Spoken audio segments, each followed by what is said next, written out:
Hey guys, welcome to my channel. Please don't forget to subscribe to my channel for more exciting and beautiful content like this. Please leave a comment to let me know what you think about this video and if you liked it. Watch the video to the end to see all the highlights and not miss a thing. I hope you enjoy watching it now. Your Michael Peter. Fort Santiago. Built in 1571, is a citadel built by Spanish navigator and Governor Miguel López de Legazpi for the newly established city of Manila in the Philippines. The defense fortress is located in Intramuros, the walled city of Manila. The fort is one of the most important historical sites in Manila. Several people died in its prisons during the Spanish Empire and World War II. José Rizal, the Philippine national hero, was imprisoned here before his execution in 1896. The Rizal Shrine Museum displays memorabilia of the hero in their collection, and the fort features, embedded onto the ground in bronze, his footsteps representing his final walk from his cell to the location of the actual execution. It is only a few meters away from the Manila Cathedral and the Palacio del Gobernador, lit. Governor's Palace, currently the office of the Commission on Elections. The fort was named after Saint James, the patron saint of Spain, who is also known as Saint James the Muslim Slayer because of the legend that he miraculously appeared hundreds of years after his death to fight in the Battle of Clavillo, whose relief adorns the facade of the front gate. It is located at the mouth of the Pasig River and served as the premier defense fortress of the Spanish government during their rule of the country. It became a main fort for the spice trade to the Americas and Europe for 333 years. The Manila galleon trade to Acapulco, Mexico began from the Fuerte de Santiago.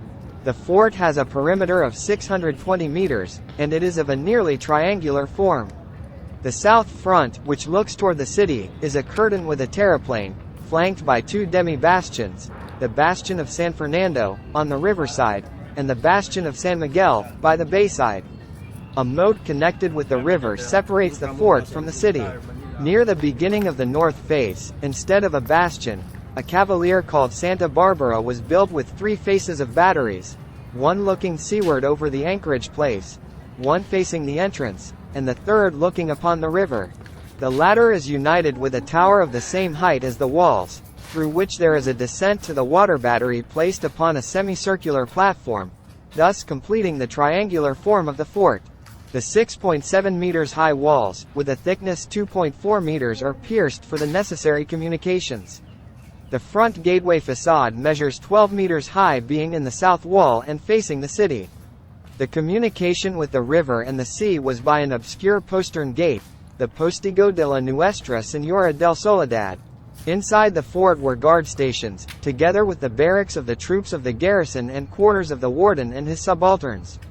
Also inside the fort were various storehouses, a chapel, the powder magazine, the sentry towers, the cisterns, etc. History. The construction of Fort Santiago with hard stone, together with the original fortified walls of Intramuros, commenced in 1590 and finished in 1593 during the term of Governor-General Gómez Pérez Dasmariñas. The stones used were volcanic tuff quarried from Guadalupe, now Guadalupe Viejo in Makati.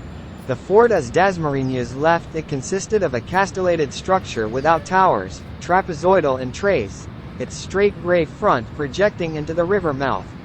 Arches supported an open gun platform above, named the Battery of Santa Barbara, the patron saint of all good. These arches formed casemates which afforded a lower tier of fire through embrasures. Curtain walls of simplest character, without counterforts or interior buttresses, extended the flanks to a fourth front facing the city. Side facade of Fort Santiago in 1880. The edifice was partially destroyed by the earthquake of July 1880. In 1714, the ornate gate of Fort Santiago was erected together with some military barracks. The Luzon earthquakes of 1880, which destroyed much of the city of Manila, destroyed the front edifice of the fort, changing its character. The years 1636, 1654, 1670, and 1672 saw the deployment of 22, 50, 86, and 81 Latin American soldiers from Mexico at Fort Santiago.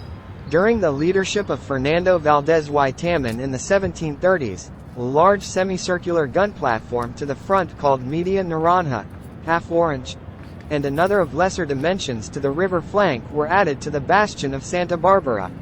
The casemates were then filled in and embrasures closed. He also changed the curtain wall facing City Ward to a bastion front. A lower parapet, bordering the interior moat, connects the two bastions. 8. On September 24, 1762, British forces led by Brigadier General William Draper and Rear Admiral Samuel Cornish invaded and captured Manila, and along with it Fort Santiago. It was during this time that the fort served as a base of operations for the Royal Navy until April 1764, when they agreed to a ceasefire with the Spanish. American-occupied Fort Santiago in 1940. American colonial period.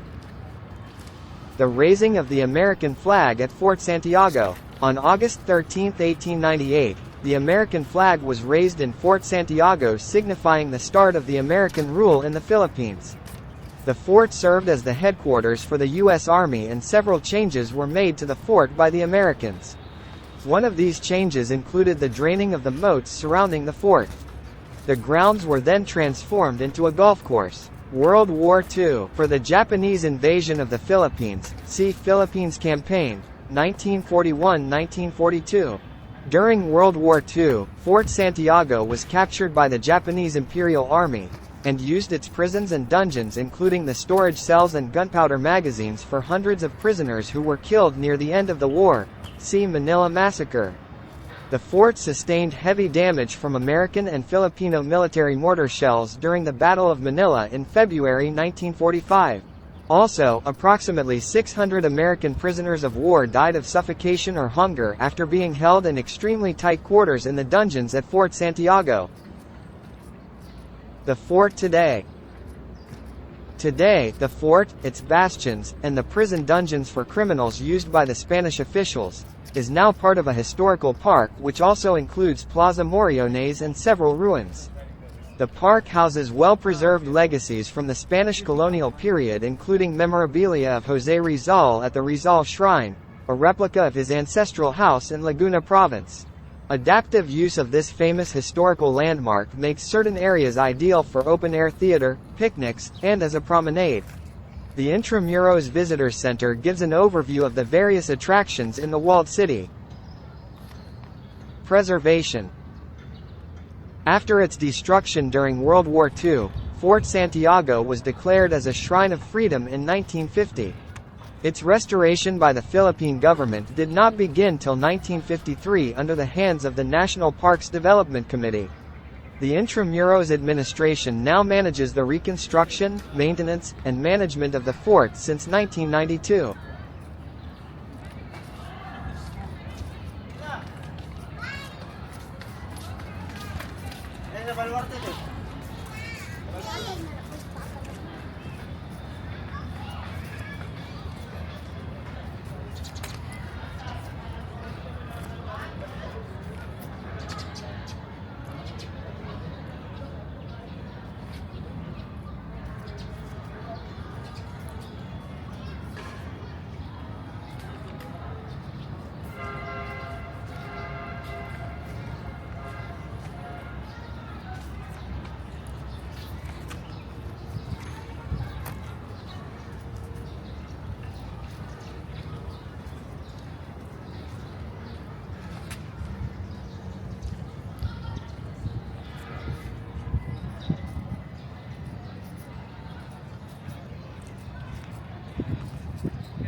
No video?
Kung nasa kaliwa nyo, mga tuwakan mo sir.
at nasusuko sa buhay.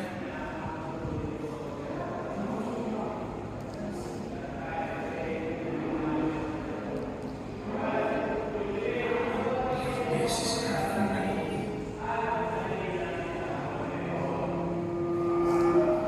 Ngunit kahit na may hinahanap ko ay madilim. At ang aking mahal, umuna ko sa iyo